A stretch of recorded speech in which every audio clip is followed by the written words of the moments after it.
So we were just chatting before coming on about you heard the debate this morning. Mm-hmm. You were also at Montreal's press conference this afternoon. They presented their platform this afternoon at 1 p.m.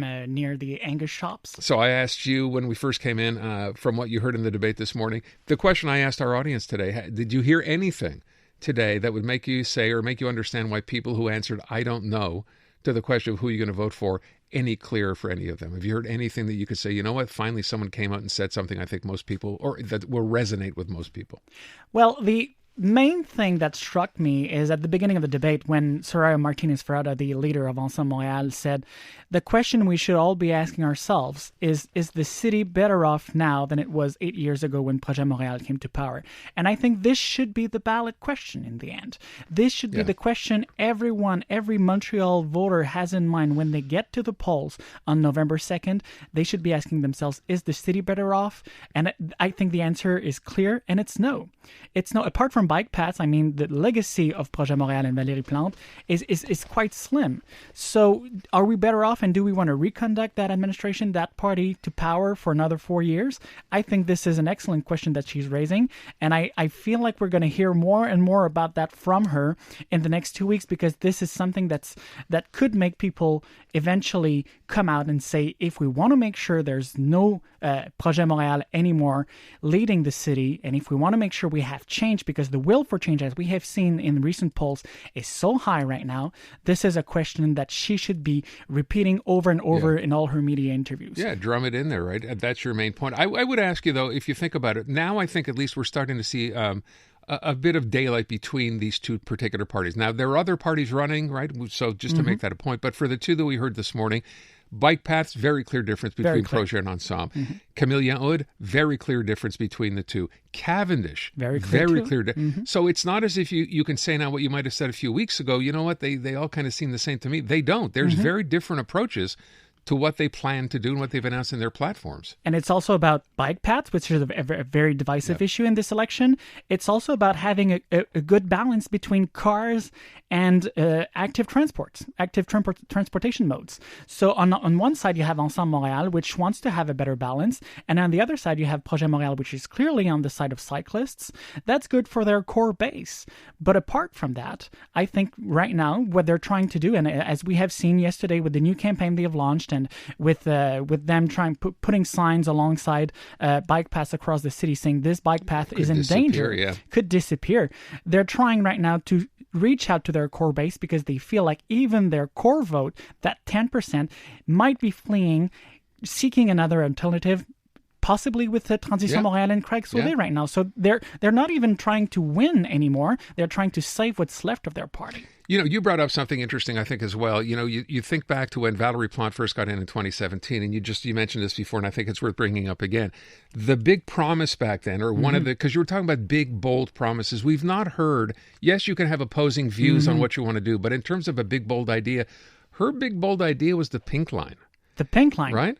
Never materialized. But she promised it would happen. And it made people dream. And right now what we see, and I think what we're going to see on November 2nd, is probably another record of people staying at home instead of going to vote. Because if you look at the polls right now, we have at least 1 in 2 Montrealers who are not interested with what's on the table. The offer right now doesn't motivate people to go out and vote.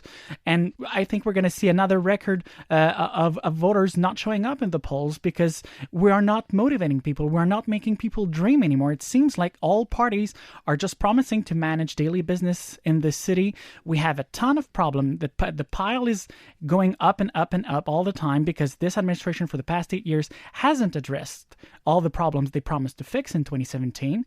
And then we come up with that situation here where the city doesn't have any money anymore.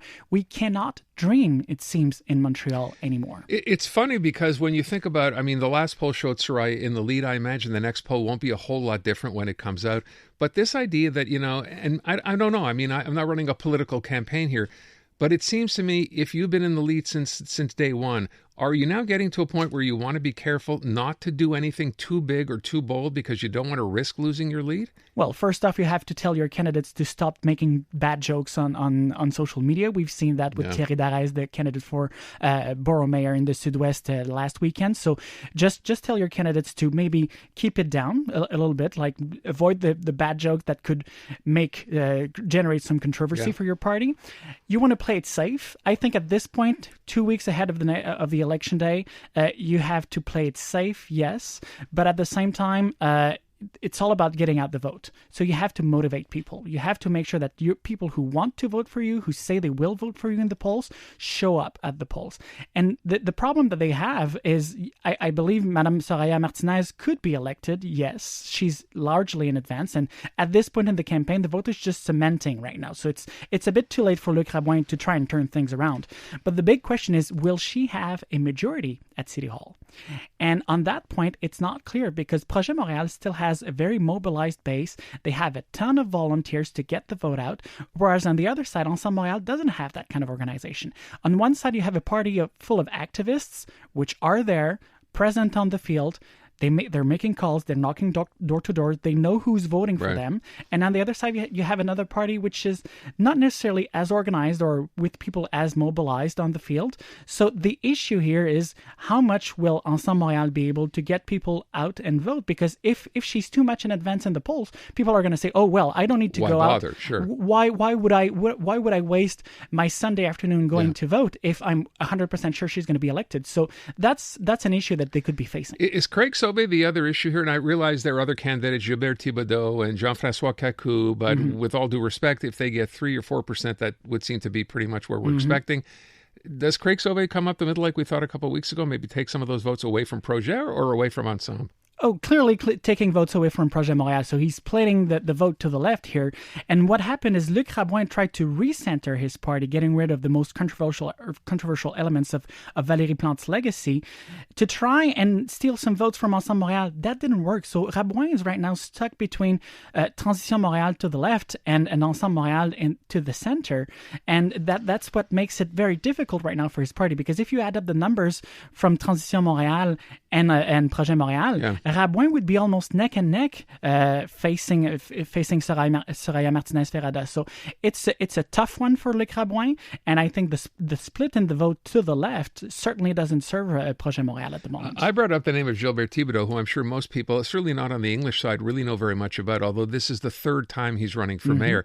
I had a chance to speak to him the other day. He's probably, of all the candidates, the one who I would describe as most like, a street guy. And I think that's something that could resonate. Do you think if he was out there and getting the attention, would win some votes? Well, he's polling at around 5% at the moment, so that's interesting. He's got some very interesting proposals, too. So his party, Action Montréal, is leaning towards more the center-right of the political spectrum. So that's an alternative that's of interest, I believe, for a lot of Montrealers. But he doesn't have a strong organization. He doesn't have that many candidates across the city. So it's a marginal party, and it doesn't seem like it's picking up. And if it were picking up, that would be to the detriment probably to Ensemble Montréal rather than the other party. He strikes me as the kind of guy, and I said this would be good. If some candidate actually came out now and said, I want to look into corruption at City Hall. I want to see the book. I mean, that's the kind of thing people are expecting or might have been expecting from someone to say. He's that kind of guy. He said that's the first thing he would do. He wants to know where all the money's going, which I think, when we talk to people, they say the same thing. But he's not getting much traction. There's a ton of money being wasted at City Hall, that's for sure. And to have someone like that to bring those ideas on the table, I think it's a good thing for our democracy. It offers alternatives to the population, to voters. But at the same time, it's also about party organization. It's about credibility. It's about having a name and being present in the media. And so far, we haven't seen him really getting any momentum in this campaign. Yeah. Well, 5% is still something in this campaign because, Craig Sauvé, we're talking a lot about Craig Sauvé. Sauvé is still around 6-7% of the poll, so he's not that far away from Action Montréal and Gilbert Thibodeau. But we haven't talked a lot about Gilbert Thibodeau. We've seen him, he was in a debate on LCN recently, so we've seen him a bit during the campaign, but maybe not enough for him to really pick up in the polls. Last thing before we run out of time, completely different. We know the situation with family doctors has just gone from bad to worse. They are now going to stop teaching students because they're not getting anywhere with the government. Read Bill 106. First, you had the medical specialists. Now you have the doctors. I mean, and the interesting part to me is it seems like the provincial government is playing good cop, bad cop. Christian Dubé, the health minister, says we're open to talk, and they dropped it from 25% to 15%. But the premier comes out and says, I'm not going to let the doctors push us around. Where does this end up? I mean, that's interesting because I don't see the main issue here is about having performance targets for doctors. And I think it's just a healthy thing in our public sector to have that kind of targets because it puts pressure on those who deliver services to make sure that they reach those targets. And if you don't, then you just get your remuneration, down 15%. I think it's just normal to expect that from doctors. But doesn't that force doctors then to say to meet those goals, instead of spending 20 minutes with a patient, they get to spend 6 because they have to see that many patients over the course of a day or week? I wouldn't say that. I don't think that. I think we need to find a target that will make it possible for doctors to deliver good quality services in time. But at the same time, we also have doctors who don't take enough patients, whereas we have a shortage in doctors and we need to have patients.